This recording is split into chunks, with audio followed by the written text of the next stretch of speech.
palagay na natin totoo yung sinabi. Papalagay na natin totoo yung sinabi ng human rights. Na sinong nakinabang niya? Ako. Marami po ang nalungkot kagahapon tungkol sa desisyon ng International Criminal Court sa request na interim release ni former President Rodrigo Roa Duterte. Isa na po siguro kayo dyan. Ako, nasabik na ho na makapiling ang ating mahal na Pangulo. Nereject po ng ICC ang request ng kampo ni Tatay Digong na pansamantalang kalayaan. Grabe, kahit man lang sana yung humanitarian reason dahil sa kanyang kaidaran. Hindi ho ito isinalang-alang ng naturang organisasyon, Kangaroo Court. Hindi po ito makatarungan. Ngunit, katapusan na bang ng lahat? Hindi na ba talaga makalaya si Tatay Digong? Iyan po ang ating pag-uusapan ngayon sa Bisdak Pilipinas. Magandang tanghali po sa ating lahat, mga kababayan ko. Mga kabisdak.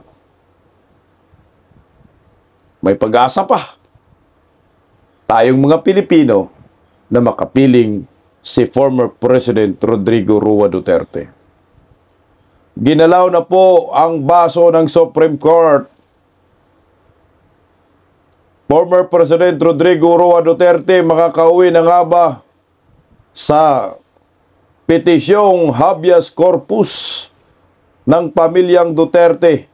Pinapaliwanag na po ng Korte Suprema ang kampo ni Bongbong Marcos na dapat ipaliwanag ang illegal na pag-aresto kay former President Duterte. Yan ang pinakamaganda. Supreme Court po ang pag-asa natin dito. Marami naman pag-asa pero mamaya isa-isahin natin. Yeah. Speaking of pag-asa, mukhang wala na rin po tayong pag-asa na magsaya sa Pasko, anak ng kagwang. Department of Trade and Industry Secretary Roque tinawag na tanga ng isang kongresista pagkatapos po maglabas ng pahayag na pwede po 500 pesos po ang handa natin kasyang-kasya para sa Noche Buena. Palike po muna, pa-share, pa-subscribe at pakipindot po ang inyong notification bell upang lagi po tayong updated sa ating mga video. At suportahan po natin ang Birada Aguila tuwing Lunes hanggang Biyernes, alas 2 hanggang alas 4 ng hapon sa Birada Aguila YouTube channel. Oh, heto na. Mag-usapan na po natin. Huwag po kayong malungkot, gano'n naman talaga eh. Ako sa akin, nagiging positibo pa rin ako sa buhay ko. At meron pa rin akong nakitang liwanag para po kay Tatay Digong. Huwag na natin pag-usapan ng todo yung mga statement ng ng mga judge ng International Criminal Court. Talagang Kangaroo Court yan. Negosyo yan eh. Baka sinampal po sila ng trilyones. Papadaanan lang natin ng kaunting pasada lang ang balita. Pero huwag na natin play yung mga banat ng judge, puro failed eh. Anak ng kamuti. Lahat ng mga apila ng depensa mula umpisa ng International Criminal Court proceedings kagahapon. Putang ina, puro failed na. Start pa lang, wala ka nang aasahan. Sabi ko, putang ina. Wala maasahan dito na mapagbigyan si former President Duterte. Pangatlo na pala yun eh. Final na pala yun. Parang yun na yung pinaka-Supreme Court kagahapon eh. Katapos mag-apila ng kampo ni Tatay Digong. Ang resulta, binasura, ni-reject. Di pa naman yan talaga, di pa naman talaga yan kaso. Linawin natin ha. Yung pinag-uusapan po kagahapon sa ICC proceedings, hindi pa po yun yung kaso talaga. yun pa po ay apila pa lang na request ng interim release. Kayong mga durugista, huwag muna kayong magsaya. Anak kayo ng kamote. Lalo na si Percy Tabi, na agan ano. Kapag hanap ni BBM, kaliwa naman kay Tabi. Muna kayong magsaya. Pero anyway, pakinggan po muna natin ang balitang ito para at least papaano meron tayong guide. Narito po ang nangyayari. Ibinasura na nga ng ICC ang hiling na interim release ng kampo ni dating Pangulong Rodrigo Duterte. At nasa frontline ng balitang yan, si Camille Samonte. Camille, idetalye mo sa amin ang naging desisyon ng ICC. Cheryl, muli ngang hindi pinagbigyan ng International Criminal Court ang hiling ni dating Pangulong Rodrigo Duterte na interim release o yung pansamantalang paglaya. 3 grounds yung diniscuss kanina ng court at ang unang grounds nga na sinasabi diyan na nireject nga ng ICC ay itong ang sinasabi ng ICC ay sa kanilang judgment ay dapat manatili itong si Duterte sa detention dahil nasabi nga nila doon yung kanyang influence of power at yung support niya at yung para nga matiyak na hindi siya mangingialam at hindi rin niya magkukos ng threat doon nga sa mga witness dito sa kanilang investigasyon na ginagawa. So, Stop muna tayo dun, no? Yun talaga na-highlight yun eh. Kagahapon na banta pa rin, no? Si former President Duterte flight rest pa rin dahil nga marami daw mga supporters, si Tatay Digong at si Saparian nanalo sa pagka-mayor. May kapangyarihan pa rin daw. Kaya nanganganib daw yung mga witness di umano tungkol sa war on drugs si Tatay Digong. Anak kayo ng kamote, oh. Yung mga durugista, ang laya na nga. Tangina naman talaga. Yan ang patunay nga ho na wala ng kapangyarihan ng mga Duterte. Tingnan mo si Inday Sara, Vice Presidente, may nagawa? Wala. Si Mayor Baste, Mayor, acting Mayor, may nagawa? Wala. Yan ay reason lang, ganap lang sila ng parang butas lang. No? Na hindi pagbigyan yung dipinsa. At isa pa po sa mga nakita ko dyan, yung flight rest na sinasabi nila, hindi lang pala sa kalusugan ni Tatay Digong. Kasi tayo, di ba, sinasabi natin, anong flight rest yan? Ang tanda na nga ho yan, di ba? Hirap na kung maglakad yan. Ganun yung, natin, rebat. Hirap na maglakad, ano ba yung magagawa dyan ng isang 81 anyos? Hindi nila yan, kinukonsidera. Hindi nila yan pinansin. Ang pinansin nila, yung capacity ng mga Duterte at yung impact ng mga supporters ni Tatay Digong. Yun yung pinagbabasihan nila eh. Maraming mga supporters eh. Kita mo naman, nagrarally kaliwat kanan. So ngayon, pag nakalaya si Tatay Digong, baka ito yung instinct nila. Ay, pag mag-utos ng ganun si former President Duterte, ay pwedeng mangyari. Kahit hindi negatibo sa part natin yung pagrarally, ang atin ay gusto po natin na ipaglaban yung karapatan ni Tatay Digong. Ay sigaw sa buong mundo na mahal natin si Tatay Digong, anak ng kagwang. Mukhang nagamit pa ho nila na rason na flight rest pa rin si former President Duterte dahil po sa dami daw ng mga supporters. So kung tinitingnan natin, hindi nakakabuti tuloy yung pagrarally dyan sa labas ng dike. Ito sarili kong perception na. Hindi ko naman kinukontra yung mga nagrarally. No, kasama nga ho tayo dyan sa panawagan na lumabas. Lalo na tayo nung birthday nga, nandun na tayo nun. Pero ang mga kagwang, ang mga bugok, yan yung isa sa mga ginamit. Yun yung parang nakakatakot si Duterte kasi daming supporters. Parang ganun eh. So hindi pa nakakabuti yung nangyayari. At saka yung joke ni Vice President Inday Sara na itakas na lang natin si Tatay Digong nung rally na yun eh. Kasi kinidnapanan nila. Nagamit pa ng mga hinayopak na rason. Kahit na joke lang yun, itong mga puting itlog, animal na kayo. Oh. Sarap ninyong barangay. Oh. Nagamit pa nila, ganong katindi ho, itong mga putian na ito. Ang tingin nila sa mga Pilipino ay talagang trapo lang, so talagang malaking diskriminasyon ho ito eh. Kasi tayo ho kasi, alam mo yung Pilipino, pag merong isang leader na merong magandang legasiya na ginagawa, talagang andun yung support natin. Yung mga rally-rally na ginawa ho natin, organic yun. Pero ang tingin ho ng International Criminal Court, ayon sa aking napanood kagahapon, hindi ko na ipipliho, napanood naman ho ninyo eh, na mukhang malawak yung resources, pera ng mga Duterte dahil nakagawa ng ganong mga rally.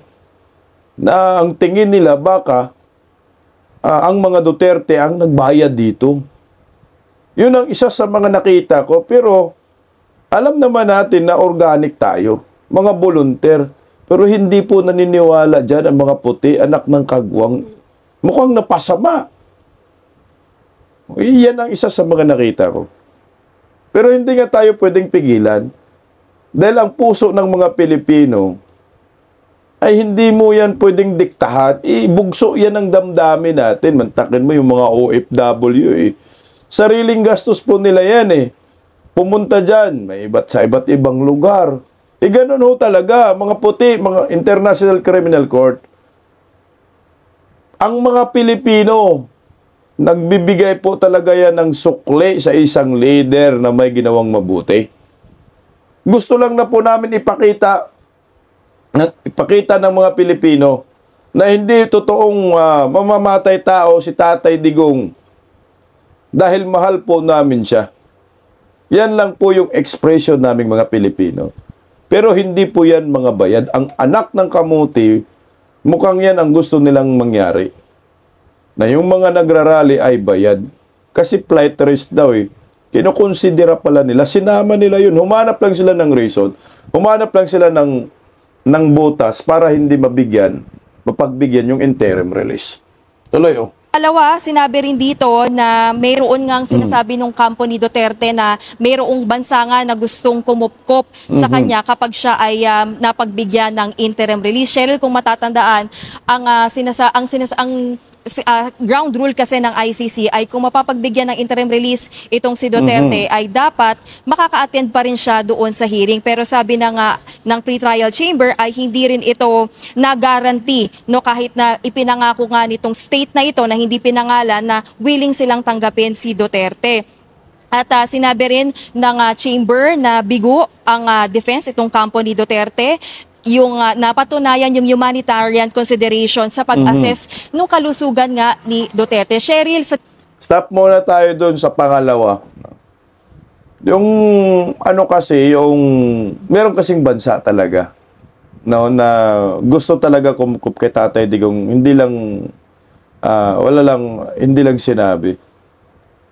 Hindi lang dinisclose yung lugar na yon. Kaso nga lang hindi pa rin nila pinagbigyan. Kasi siyempre ang gusto kasi ng animal na kangaroo court na yan. Putangin na, bakit tayo nandyan eh? Meron naman tayo sariling justice system eh. Ay kapag may hearing, dapat hindi daw tatakas si Duterte. Hindi daw takasan yung responsibilidad. At anytime daw ay dapat pwede siyang patinin pag may hearing. Yun yung reason doon. Pero again, ang kanila pa ring dahilan ay may kapasidad na pwedeng takasan ni Tatay Digong. Na kahit wala po sa bokabularyo ni Tatay Digong ng mga Duterte na katakasan na yan, responsibilidad na yan, ipinilit ho nila. Kasi kung gusto lang takasan ng mga Duterte ang ICC, hindi ho sana lumaban na po si Tatay Digong at hindi na pumunta dyan sa ICC. Di ba? At inutusan na ni Inday Sara lahat ng supporters niya dito pa lang. Lumabas kayong lahat eh. Hindi nga ho, yun ang totoo eh. Kung gusto lang takasan ni Tatay Digong, yung ICC na hinayupak na yan, na wala tayong responsibilidad, anak ng kamuti ka, bangag ka, bungit, no? Nung yung sa Hong Kong pa lang, sana, nag-apply na lang si Tatay Digong ng asylum kay President Xi Jinping, total, kaibigan naman ho niya. Tangin ng ICC, di kayo makapasok doon sa China, doon lang si Tatay Digong tatanda. Dapat yun na lang sana ang ginawa ni Tatay Digong, no? Kung totoo no? Pero hindi kasi ganun si Tatay Digong eh. Talagang gusto niyang ipaglaban na ako ay inosente. Ginawa ko para sa bayan yan eh. Nag-war on drugs ako dahil sa mga inosenteng tao. Mga bata na biktima ng mga hinayupak ng mga drogista. Anak kayong mga komunista kayo.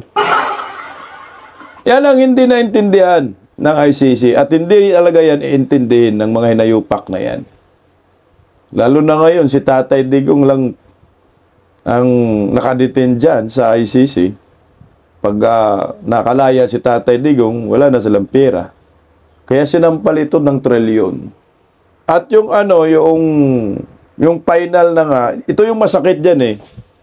Kasi sabi ko nga, nag-isip-isip ako, okay na yung flight rest. Sabihin na lang natin, flight rest. Tapos yung ratio na takaasan, no? Yung mga ratio natin na hindi na makatakas si Tatay Digong. Pero yung yung humanitarian reason, anak ng kagwang naman talaga, 81 anyos. Sarap nyo paghambalusin ng ng yantok. Tatanda rin kayo, mga bugok kayo. Lalo ka ng bungit ka, nagkangiwi-ngiwi ka na tatanda ka rin, anak ng tipaklong. Ito, humanitarian reason, 81 years old, tingnan nyo po alam mo ba ang lifespan ng Pilipino? I think 65 to 69, 70. Ganun lang po ang haba ng buhay ng Pilipino. Pag lumampas ka ng 70, bonus na yan. Pag umidad ka ng 80 anyo, sobrang bonus na yan. Yan ay hindi flight rest na. 80 na yan eh. For humanitarian reason, sa edad na yan, ay dapat nasa bahay na ho yan. Yan ang, yung kalbo nga ho na sumama sa pag-aresto kay Tatay Digong sinight in contempt. Hindi nga ho pinakulong ni Boy Baso Ay, Boy Baso. Oo nga, ni Chis Escudero kasi nga for humanitarian reason. Pero ito, 81 years old. Kahit saan tayo, korte mag-abot, anak ng kagwang, babaliktarin ko yung lamisa, anak ng tipaklong.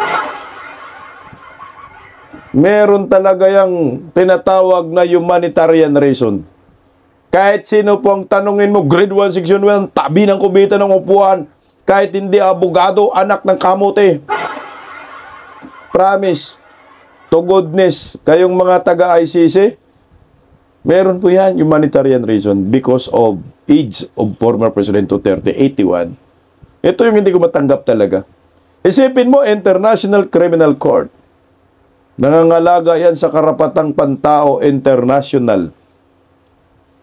Pero, 81 years old, hindi po nila inisip na may humanitarian reason. Tatanda rin kayo, mga animal kayo. Tuloy natin konti. Sa December 3 pa, ilalabas yung assessment nito mga medical expert na pinili ng ICC para nga ma-determine kung fit to stand trial ba talaga si Duterte. Pero ngayon, itong desisyon na to, malinaw sinasabi ng korte na ibinabasura nga itong kanyang ikalawang hiling na na pansamantalang mapalaya. Ngayon, dahil nga may conclusion na itong pre-trial chamber, ay nakausap na bibigyan nila ng sapat na panahon itong kampo ni na Duterte kung para mapagplanuhan nga kung ano ba yung gagawin nila dahil nga may inaabangan pa, which is in December 3 yung assessment ng mga medical expert. Dahil kung matatandaan, Cheryl, sinabi rin ng kampo ni na Duterte na hindi na nga Kumbaga, yung kanyang memory ay nahihirapan na daw ang dating Pangulo na makaalala o magproseso ng mga bagay-bagay na nangyari. Kaya nga nag-request din ang defense at yung mga biktima na dapat medical expert mula sa ICC ang susuri kay dating Pangulong Duterte para nga mapatunayan kung kakayanin nga ba niya talagang humarap sa pagdinig. Cheryl. Camille, itong appeals chamber, pag dito sa Pilipinas, parang ito na yung pinaka-Korte Suprema. Hindi Suprema, ba? So ito ba ay final and executory na? Hindi na sila pwedeng umapil pa ulit? Cheryl, ang alam ko, magkakaroon pa rin ng pagkakataon na umapela itong kampo ni na dating Pangulong Rodrigo Duterte kasi hindi lang ito yung appeal na meron siya ngayon sa ICC, no? Isa lang ito. Meron pa siyang appeal na totally i-dismiss itong kanyang case dahil nga on the ground of questioning the jurisdiction of the ICC, yung kine-question yung pinakapag-aresto sa kanya noon sa Pilipinas. Kumbaga sinasabi niya na hindi namin kinikilala yung jurisdiction ng ICC kaya wala silang karapatan na ako ay arestuhin. So isa yun sa mga inaapila rin ng kampo ni Duterte at yung gaya nga nung nasabi ko kanina, ay hinihintay din itong magiging assessment ng mga medical expert kaugnay doon sa kalusugan ng dating Pangulo. Cheryl. Pero Camille, for this particular appeal na interim release, ay pinal na?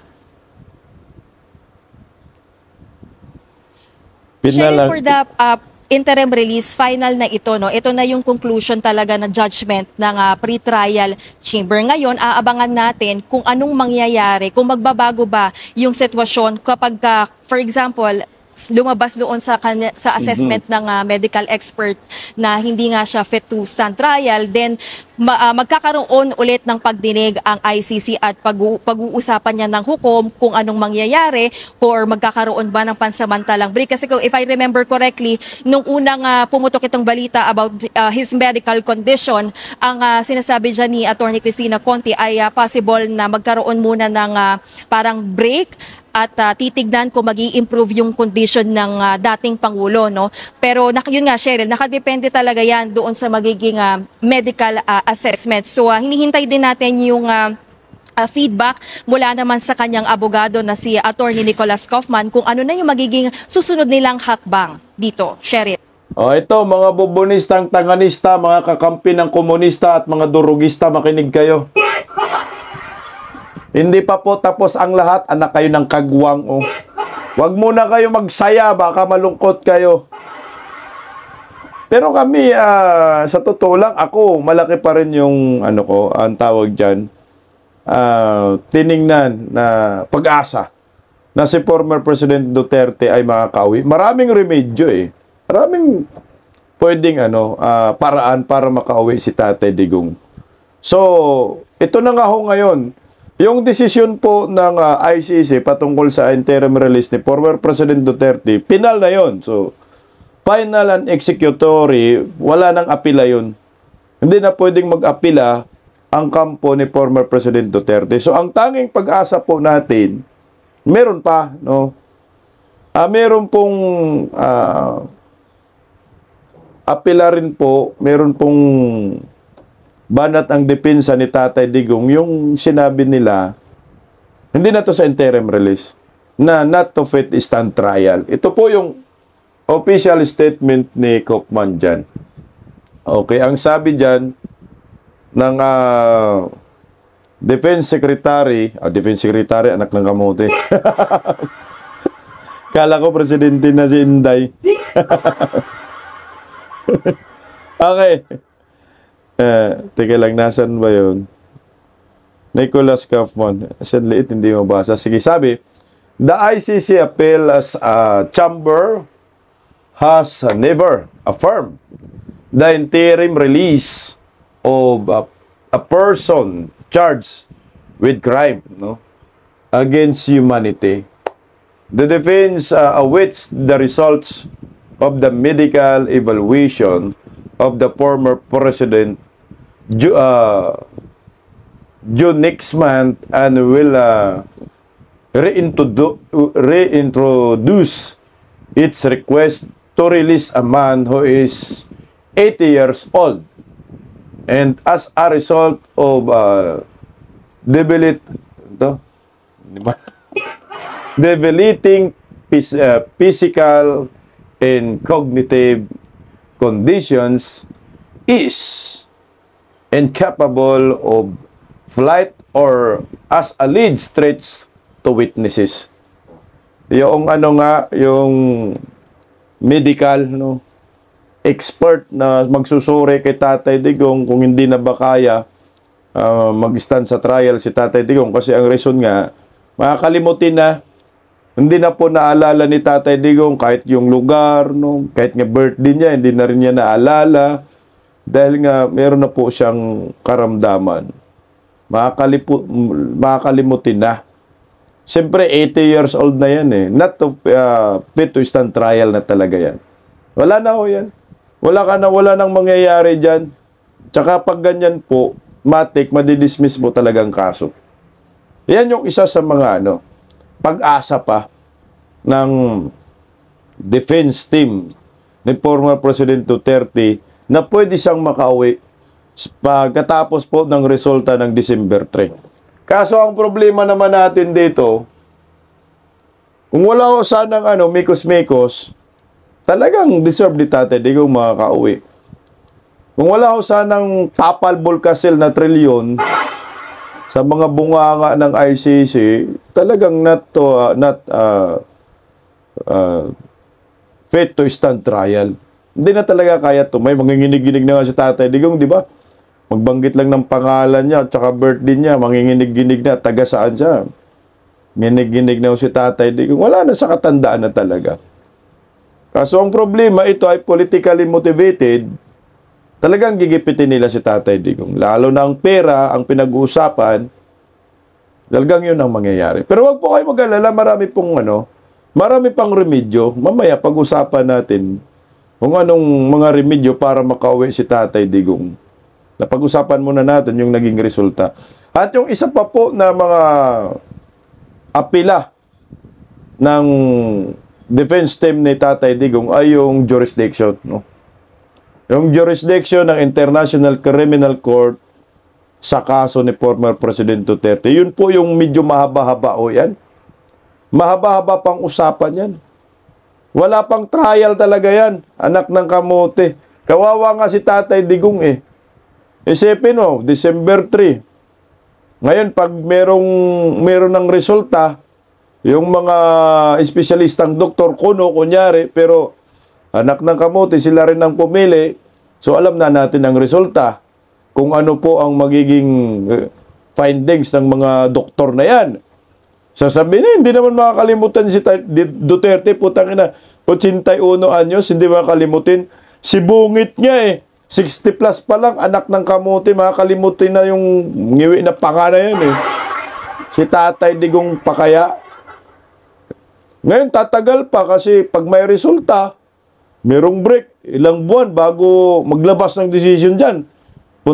Pagdating sa medical records. Pagkatapos nyan, may apela na naman ang kampo ni Tatay Digong sa jurisdiction, mas mabigat na usapin na talakayan yan, na usapin yan. Siyempre, talagang dapat si Kaufman ay manindigan dito pagdating sa jurisdiction. Hindi po pwede, basta susoko lang. Pero, oy, Nicolas Kaufman, anak ka ng kagwang ka, ayusin mo nga pagdipinsa kay Tatay Digong. Animal ka, oh. Pamura tuloy ako kay Kaufman. Lahat failed. Unanimous pa yung decision. Kunimaso. Hindi ko naman minamaliit si Kaufman, pero anak ng kagwang mukhang hindi magandang resulta, sir eh. Bakit puro failed? Wala man lang kinatigan ni isa, wala man kumatig ni isa sa mga apila ni Kaufman. Unanimous talaga lahat ng decision. Halata masyado kayo ICC ha. Halatang bayad ba kangaroo court? Ang point ko dyan sana, Sir Nicolas, alam ko naman pinili kayo ng pamilyang Duterte at sana ho galingan ho ninyo. Bigyan pa po kayo ng napakatalinong pag-utak para dipinsahan ng todo ang aming mahal na Pangulo. Kasi ang nangyayari mukhang Walang tumama ho eh. Sa ano eh, sa mga depensa, anak ng kamote. No? Pero, ang pamilyang Duterte may tiwala pa rin ho. Dito kay Nicolas Kaufman. Na siyempre tayo bilang isang mga supporters lamang, wala naman po tayong karapatan na magreklamo, no?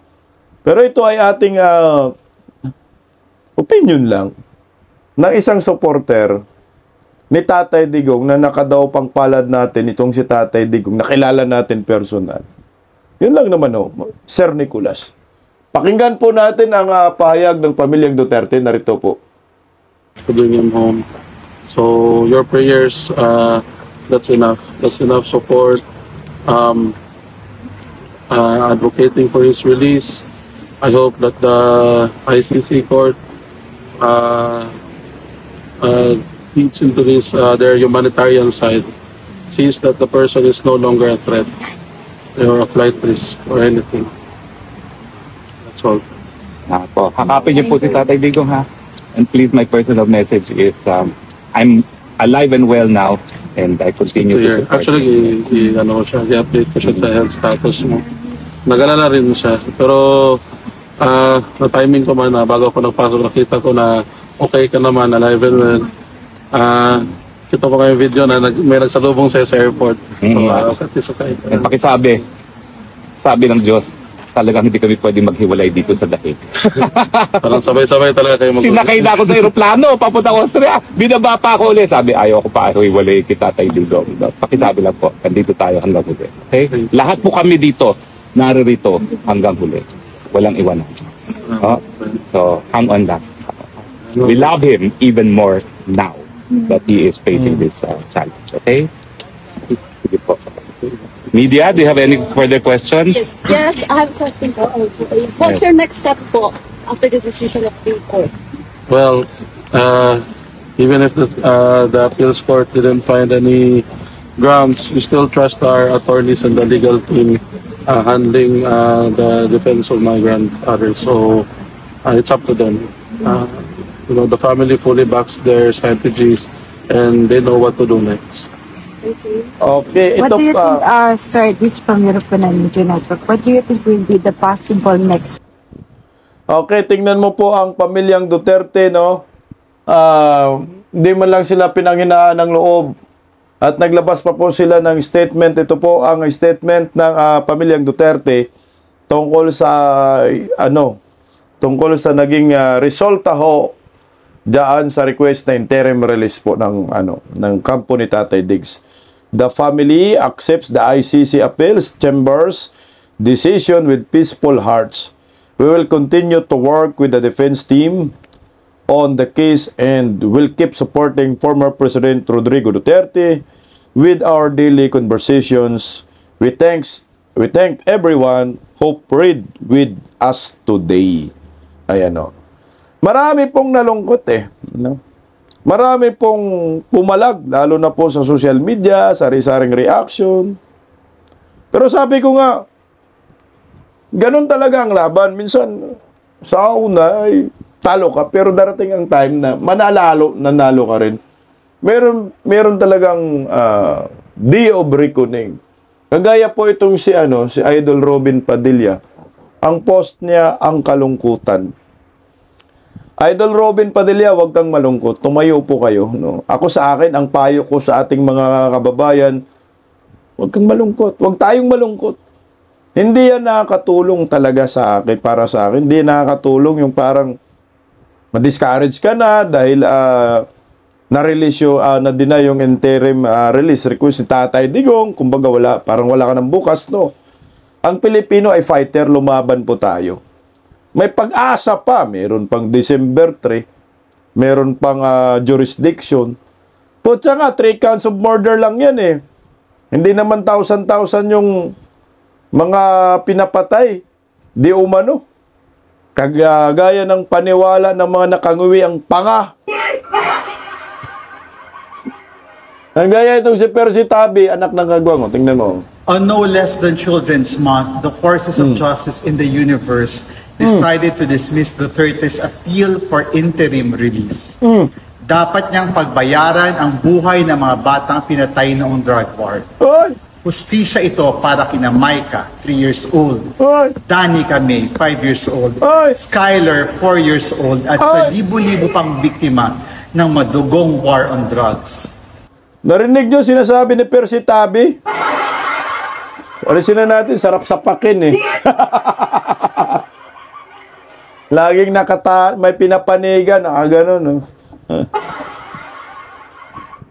Tangina, no, libo-libo daw, biktima ng war on drugs, samantala yung charge lang akusasyon ninyo, 3 counts of murder, 3 lang, libo-libo, sarap nyo. Makapandaya rin naman itong mga komunista, sobra-sobra. Ganon, kailangan pa rin nating totoo, kayo, kongresista pa kayo, mga hinayupa kayo, maka-black propaganda. Yung 3 counts of murder nga lang na yun, yung iba pa nun, mayor pa si Tatay Digong, antindi nyo, no? Ang tanga talaga ng ICC, promise. Pero mas tanga talaga si Bubuim. Muntang na pumayag ka yung tao, pinadala mo dun. Anyway, sige, sa inyo pa ngayon, pero may remedyo pa naman paano makauwi si Tatay Digong. Marami pa, anak ng kamote. Tapos ito, sabi naman ni Kiko Barsaga, hindi talaga papayag si President Marcos na makauwi si President Duterte. Plano talaga nila na mamatay daw si Tatay Digong doon. Ako sa akin, pareho tayo Kiko Barsaga. Ako sa akin, sabi nga ni Tatay Digong, that's part of my destiny. Kung yan talaga ang kanyang kapalaran, tinanggap na yan ni Tatay Diggs. Nakasulat na yan sa mga palad niya. 81 years old, 81 years old. Ako, kahit anong mangyari kay Tatay Digong doon sa dahig po tiyang ina, uuwi man si Tatay Digong nakagarapon, bayani pa rin po siya sa mga Pilipino.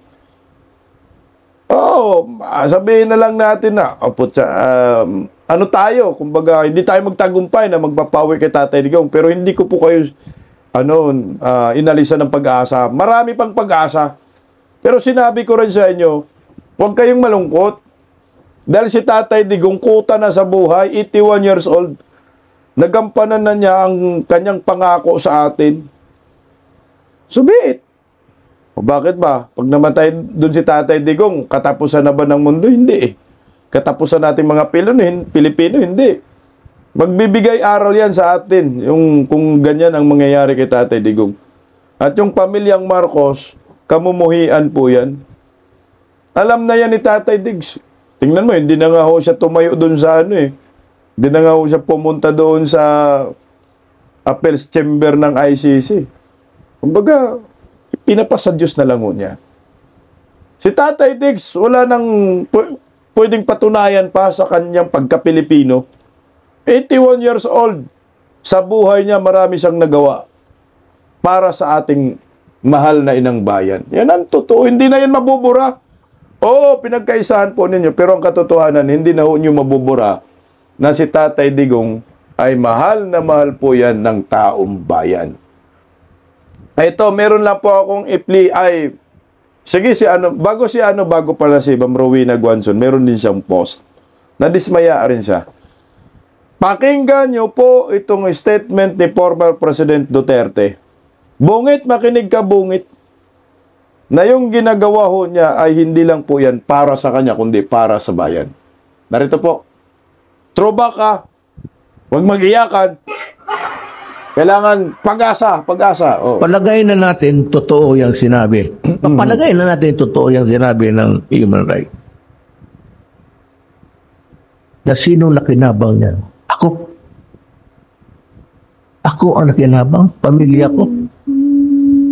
Nakinabang sila dyan sa patay na yan. Sino nakinabang? Kayo, ang anak ninyo, ang bayan natin, ang nakinabang. Sino nalagay sa alanganin? Ako, pamilya ko, yung buhay nila, gagantay ang mga yawa na yan. Hindi naman ako milyonaryo na May isa akong squad dyan sa likod ng bantay. Ako ba ang problema ngayon? Ang nakinabang kayo ng Pilipino. Totoo lang. Putsa, no? Totoo yung sinabi ni Tatay Digong talaga, no? Alam na niya. Taka na si Tatay Digong, parang si Jose Rizal yan, yung vision ba? Alam na niya yung mangyayari sa kanya. Pero, ginawa pa rin niya yung war on drugs. Dahil para yan sa atin. Tayo po ang nakikinabang dyan. Hindi po si Tatay Digong. Yung pamilya ni Tatay Digong, yung kawawa dyan. Ito na nga yung nangyayari. Kaya deserve po ni former President Duterte na suportahan po natin. Ito Percy Tabi, sana po narinig nyo, Bisdak Pilipinas po tiyang ina, merong mensahe po si Tatay, si Ma'am Rowena Guanzon, no? Ito makapaganda talaga. Sabi ni Ma'am Rowena Guanzon, Percy, di ba pinglawan to dilawan? Makinig ka, Percy, tabingi. Bring him home. Kahit pa straight to the hospital or prison, basta nasa Pilipinas, tapos. Exactly. Padala nyo po si Tatay Digong. Pauwiin nyo po. Kahit sa kulungan, kahit sa hospital, arrest. Basta nasa Pilipinas, dahil po deserve ni former President Duterte.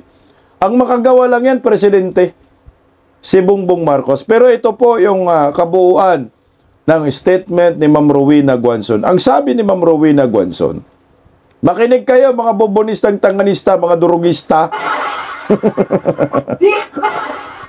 Hindi ako pabor sa ilang bahagi ng war on drugs mo.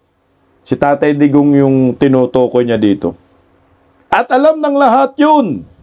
Pero nung subukan kong mag-ikot sa ibaba, kausap ang mga ordinaryong tao, ramdam nila ang kaibahan, lalo na ang kapanatagan na mamumuhay ng maayos nung panahon mo. Dahil sabi nila, bumalik na naman ang mga kriminal na walang kinakatakutan. Nag-aabutan na naman ng druga kahit tanghaling tapat ngayon. Hindi maintindihan ng elitista ang mga tao na may kasamang adik sa bahay o kapitbahay. Lalo na kapag nagbibinta ng mga maski electric fan. Sinusuntok ang nanay o asawa para lang may ibigay na pira pambili ng druga. Manggahasa o bigla na lang mananaksak nang makita dahil wala na sa katinuan ang utak dahil sa druga. Ang tagal kong tinimbang ito dahil malungkot ako para sa mga inosenteng nadamay na kinamatayan ang mga pangyayari. Pero, hindi ko pwede ipikit ang mata ko at takpan ang tinga ko sa mga istorya na narinig ko sa palengke, public transport, barbershop, at kung saan-saan pa. Ang sakit lang dito,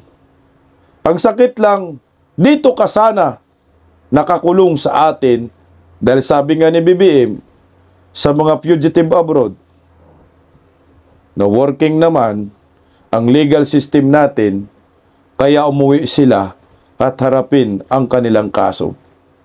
Nakita ng administrasyon na ito na malaking tinik nila si Digong dahil tinamaan sila tuwing binabanatan niya ang kalabisan ng gobyerno. Marami pa ring tagasunod, lalo na sa Mindanao. Imbis na maghilom, matapos ang resulta ay mas lalong nagkawatak-watak lang tayong lahat.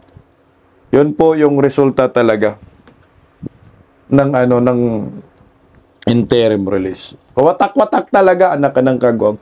Tingnan mo yung pagkatapos niyan, pagkatapos po ng ICC proceedings kagahapon. Alam mo, tama ka dito, Ma'am Rowena Gonson. Marami pong nadamay talaga ng mga inosente dito eh, yung mga biktima ng mga durugista. Talaga magkawatak-watak lalo, magkaroon ulit ng diversion. Ang buntungan ng galit naman ng mga supporter si Tatay Diggs ay ang gobyernong Marcos. Ang sabi nga ho dyan ewan ko, baka makasuhan na naman to ng inciting to sedation. Si Attorney Jamie Bundok biglang nagpost, Republic of Mindanao coming soon. Ito rin yung sinisigaw ni Kiko Barsaga. Alam niyo ho, mas mabuti pa nga, hihiwalay na lang ang Mindanao sa Luzon. Sa inyo na lang si BBM, lifetime, animal, walang kukontra dyan. Sa amin naman si Duterte, lifetime. Kung yan lang naman ang magiging paraan para makauwi na si Tatay Diggs, di ganun na lang ang gagawin natin. Pero meron pa pong isang paraan. Supreme Court ginalaw na po ang baso patungkol po sa habeas corpus na ngayon ay si BBM ay pinasagot na ho. Rapap tayo, abutan tayo ng oras. Oh. Ito po, kagabi rin po ito, breaking news din po ito. Supreme Court takes action on Duterte habeas corpus petition. Oh, the Supreme Court has directed Malacanang and several involved cabinet officials to submit their comments on an habeas corpus petition filed by relatives of former President Rodrigo Roa Duterte asking the High Court to compel the government to take steps to secure Duterte's return to Philippines from the International Criminal Court detention. The respondents are given an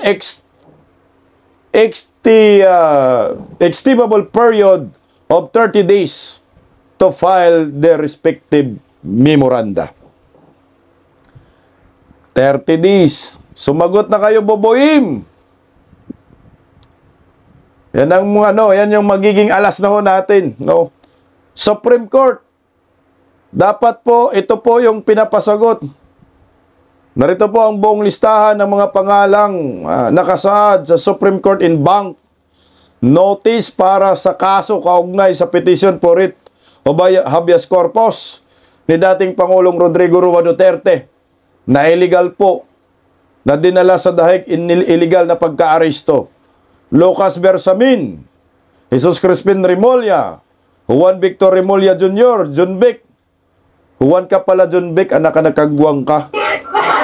Police General Romela Francisco Marbel, Police General Nicolas Torre III, Torre, Minardo Guevara, Norman Tansinco, Enrique Manalo, General Romeo Browner, putang ina Browner, kasama ka rin.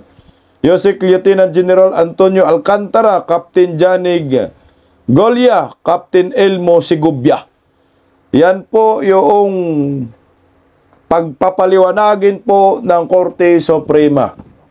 Lahat po ng gabinete ni Bangag na involved sa illegal na pag-aristo kay Tatay Digong. Ito na pinakamaganda na mangyayari, mga kababayan ko.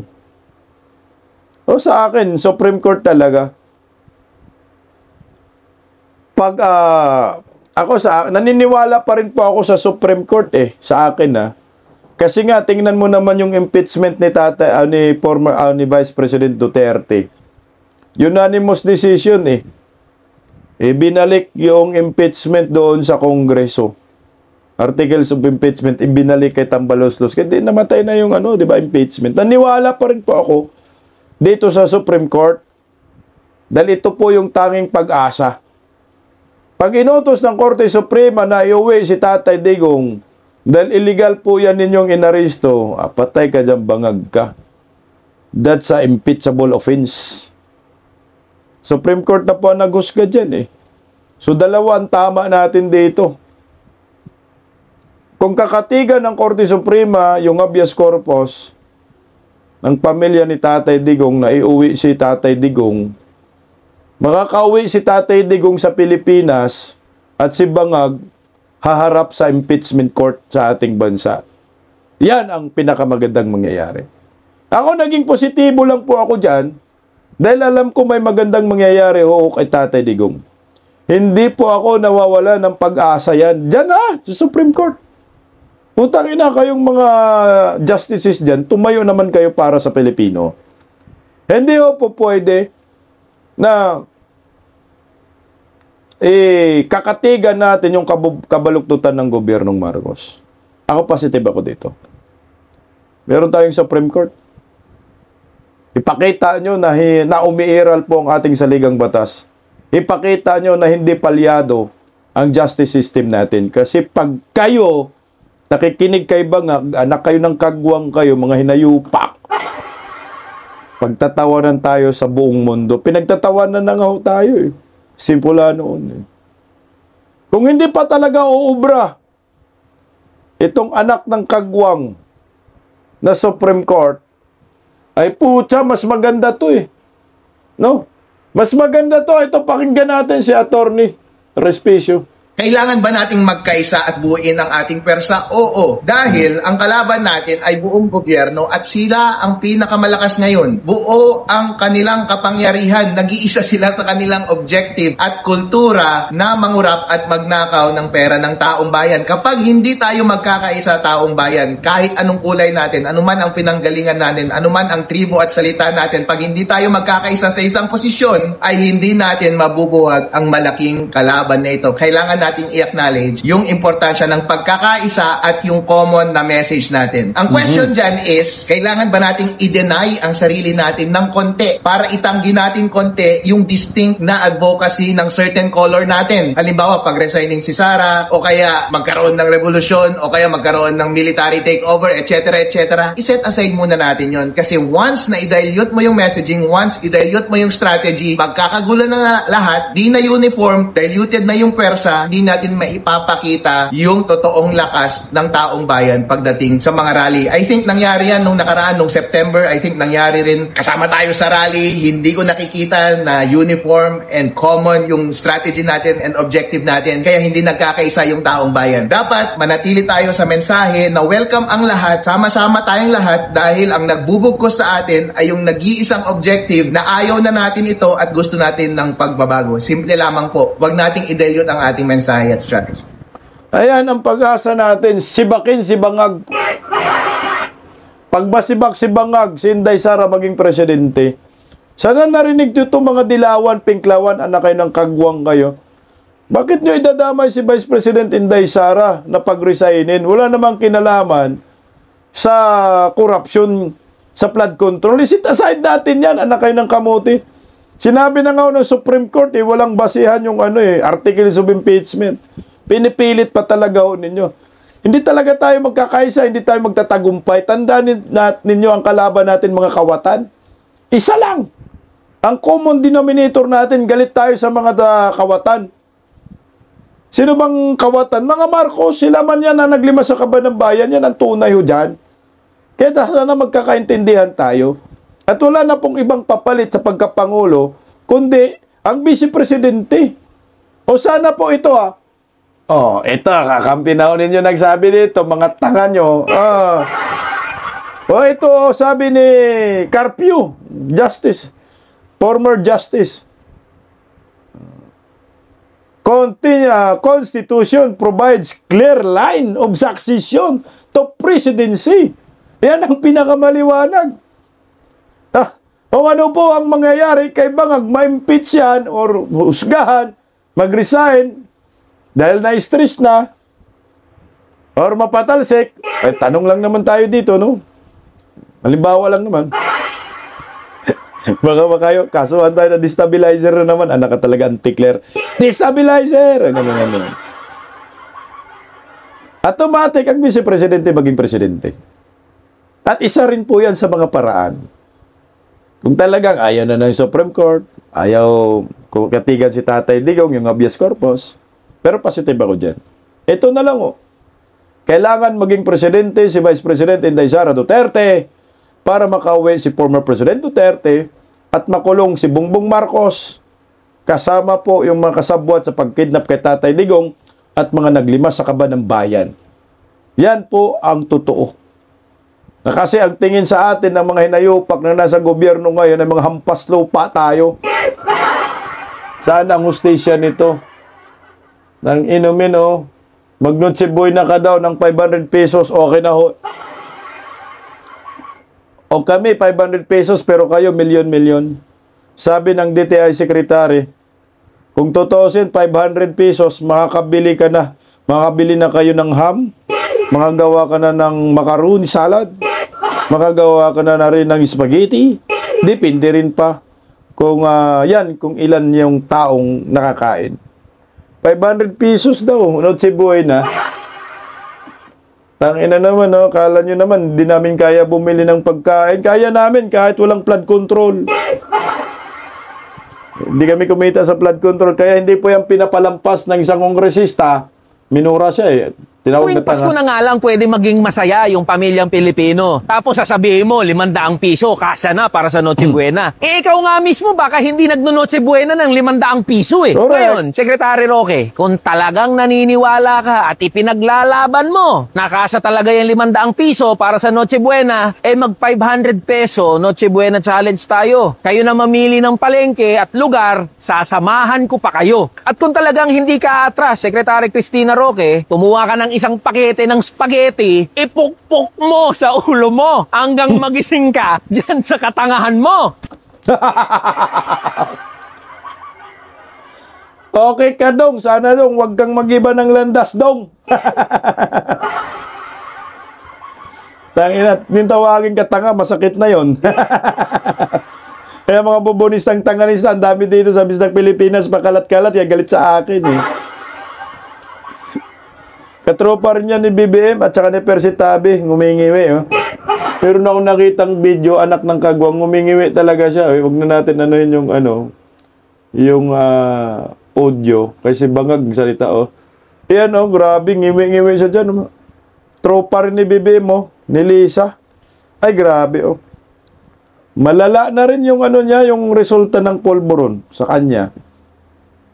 Kay Lisa talaga yung mata, Ito, tinatamaan yung ngiwi. Pareho sila ng epekto ni BBM. Si Lisa at saka si Sandro, pareho ng epekto. Ngiwi din eh. Wala na talaga ang Pilipinas, nababalot na ng mga ngiwing opisyal ng gobyerno. Yawag. Sige nga, mag-Noche Buena kayo ng 500 pesos. Ano ang tingin nyo sa amin? Ang Pasluma, makakabili rin kami ng lechon. Buang kayo. Kaya ito, lalong magagalit ang taong bayan dito sa gobyernong ito. Nakailang beses na talaga nila sinasabi. Mag-Noche Buena ka ng 500. Ang point nila dyan, para baka sabihin nila, murang bilihin. Anak ng kamote. So, Andox. Magkano ba Andox? 425, lechon manok. So, magkano na lang sukli? 70 na lang, 75. Hindi na yan makabili ng ng 1.5 liter na coke. O, sakto na lang. Sakto na soft drinks. Yun na lang. Anong kanin? Tangingot mo. Macaroni, anong mga brand yan? Wala. Alam mo tayo mga Pilipino, kaya nga tinatawag mo Noche Buena kasi hindi lang isa yung putahe, isa lang yung handa. Marami, mga 5 to 10 na handa. Pero kung isa lang yung handa mo, hindi na yung Noche Buena, tanghalian, hapunan lang yan, dinner, parang ganun. Kaya nga Noche Buena, kasi kailangan marami kang handa, papasalamat sa taong ito na natanggap mong biyaya galing sa Diyos. Pero ngayon, duda ko kung may mag-celebrate pa ng Pasko, mga ordinaryong Pilipino. Sa bagay, pag Pasko, pinipilit talaga natin mag-celebrate. Pero yung kanilang propaganda, nakuha ko yan. Yung gusto nilang iparating. Ang mensahe nila dyan sa 500 pesos na Noche Buena, para sabihin nila na mura. Mura ang bilihin. Pero hindi nga mura ang bilihin, mapamura ka. Anyway, sana po ang Supreme Court ay kakatigan ang petisyon ng pamilyang Duterte. Maliwanag pa ho yan, may mga video. At ang ginawa po ng gobyernong Marcos ay illegal. Na pag-aresto kay Tatay Digong at pinadala sa dahig. Yan po ay kidnapping. Tayo sa Bisdak Pilipinas ay malaki pa rin ang ating pag-asa na tinitingnan ho dito na si Tatay Digong ay makakauwi ng ating bansa. Papayag man ang mga komunista, mga kaliwa, mga dilawan, pinklawan, mga bubonisang tanganista ni Bangag, wala po kayong magagawa. Kung ang itinadhana ay ang Supreme Court ang makapag-uwi kay Tatay Digong, yan na po yun. Paggising sa umaga, tanghali at gabi, nakikita ko ang post niya, ang hapdi. Paano nga ba to? Di ako makatanggi. Watch ko na lang at isipin ng mabuti. Bisdak Pilipinas. Bisdak, tinig ng katotohanan. Sa bawat vlog may laban sa kasinungalingan. Mulat ang mata, gising ang masa. Bisdak Pilipinas, para sa bayan, gumigising sa diwa. Sa likod ng kamera, tapang ang dala, walang sinasanto kung mali ang gawa. Hinay-hinay, pero palaban. Boses ng tao sa digital na labanan. Bisdak, tinig ng katotohanan. Sa bawat vlog may laban sa kasinungalingan. Mulat ang mata, gising ang masa. Bisdak Pilipinas, para sa bayan, gumigising sa diwa.